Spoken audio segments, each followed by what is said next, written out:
Hey guys, good, the bad, and the unusual. Just got a quick video for you. My good film is a film called Galaxina. It is from 1980. It's about an hour and a half long. It was directed and written by William Sachos, who also did The Incredible Melting Man. The lead actress, who is Galaxina here, is played by Dorothy Stratton, and she actually was like a rising star at the time. She was a Playboy model. She had won like Playboy Playmate of the Year or something like that.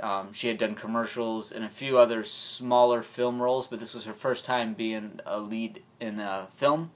And her husband murdered her after the filming was done, but before the film was released. It wasn't even put together yet, so she never even had a chance to see the film. There's actually a really interesting bio in here.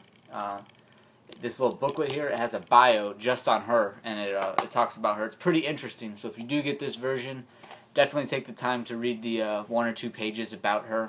I found it very interesting anyway.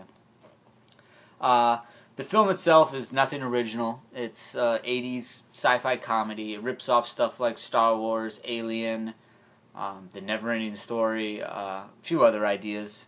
It's basically they're intergalactic police. They're transporting this fugitive. These are the 2 police officers. That's the captain of the ship. This is an alien. It's like a chest burster. It comes out of the captain. And then this is the fugitive they're transporting. He eats rocks. He had been apprehended for eating the Queen's fine jewelry or something like that. And again, it's definitely a comedy. And then this is their robot, Galaxina, who's the pilot of the ship. And she ends up falling in love with one of the like police officers, the sergeant. Anyway, I had a lot of fun with it. I've seen it twice now, and I really enjoyed it both times.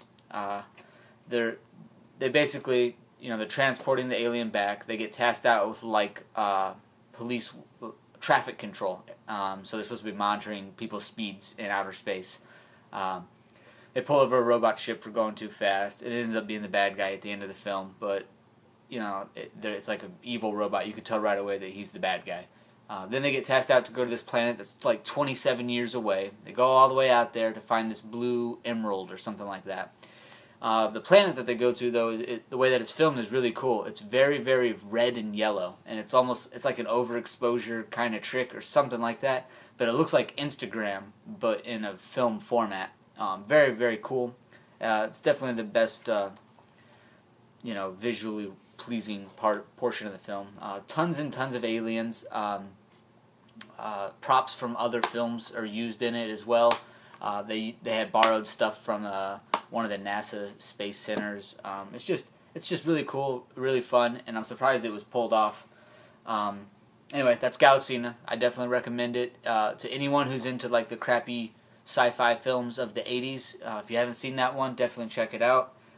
And to people that are into any type of sci-fi comedy combinations, it's really good. I enjoyed it a lot.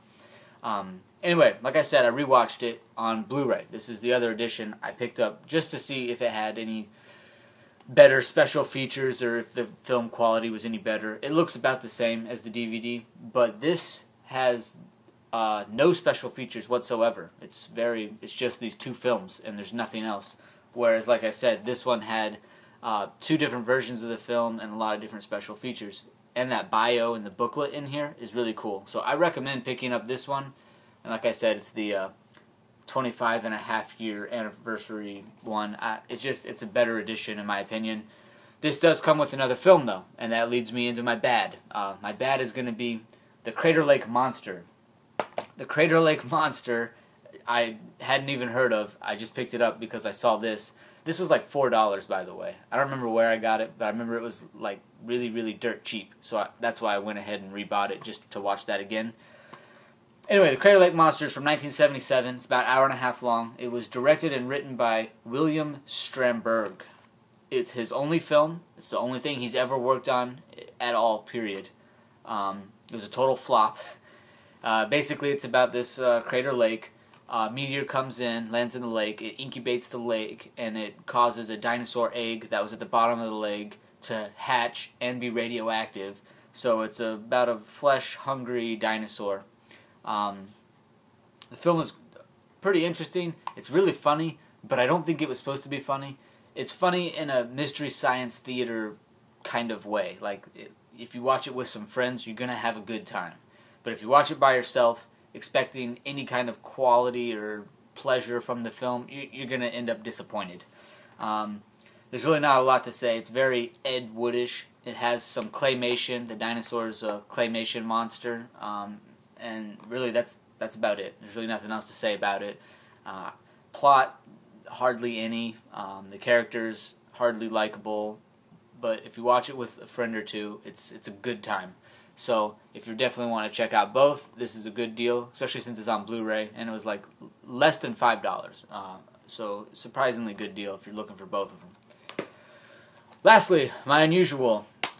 This is something that I had heard of many years ago. I got in a trade a long time ago, well, a few months back, and finally had the time to watch. And it is Birds, Orphans, and Fools. It is a Czechoslovakian film. It is from 1966. This is a bootleg. I was going to put that out first. It's a bootleg. It is a fan-made edition, so there's no release with subtitles. This was, a fan-made subtitled portion, so they copied it over and added the subtitles. Anyway, 1966. It's about an hour and a half long. It's definitely an art house film. It was directed by, I'm going to struggle saying this guy's name, Jaguar Jacobisco, and I'm struggling. I know that's not right. Anyway, he's done about 30 films. He's also been credited as the Fellini of Eastern Europe. I mean, all of his films are definitely art house films. They're different, and from what I've seen, because I've seen a few now, I really like them. Anyway, he got kicked out of Czechoslovakia, and this was the first film that he made after he was kicked out. He got kicked out of the Czechoslovakia in 1968. This film came out in 1969. The film's about 3 orphans that are living up in like a bombed-out church. And a thing about a lot of the Eastern European and even European films from the late 60s, early 70s is like this. The way that it looks is incredible because it's all real. All those bombed-out buildings, all the devastation that's in it is all real because that happened there. So they were making films there at that time, and they were using what they had. And nowadays it'd be hard to make something like that because that stuff's not there anymore. Whereas back then, that was what was there. So these were actually low-budget films, but whereas if we made it today, you'd have to have a higher budget to have all these destroyed buildings and cars and whatnot, the war devastation. And that always kind of appealed to me, and I've seen it in quite a bit of his work and some others. Anyway, it's about 3 orphans. They all live together. Their parents are killed in war when they're children, so they grow up together, and they grow up but they don't mature. So they're adults but they still act like children. And they live in this old church. It takes quite a bit of twists and turns, but that's why it's called Birds, Orphans, and Fools. They're orphans, they're fools because they grow up acting like children, and the birds are in the church. They're all black like crows, and I think it's supposed to be symbolic of everyone who hid in that church for safety but was killed there, kind of like their souls or something along those lines. Anyway, I would recommend it to anyone who likes Fellini, Jodorowsky, the art house, but it's got some more darker elements. It's not exactly friendly either. But that's it for me, guys. That's my good, my bad, and my unusual. I hope you guys enjoyed it, and if you know anything about these films or you want to talk about them or whatever, just leave a comment.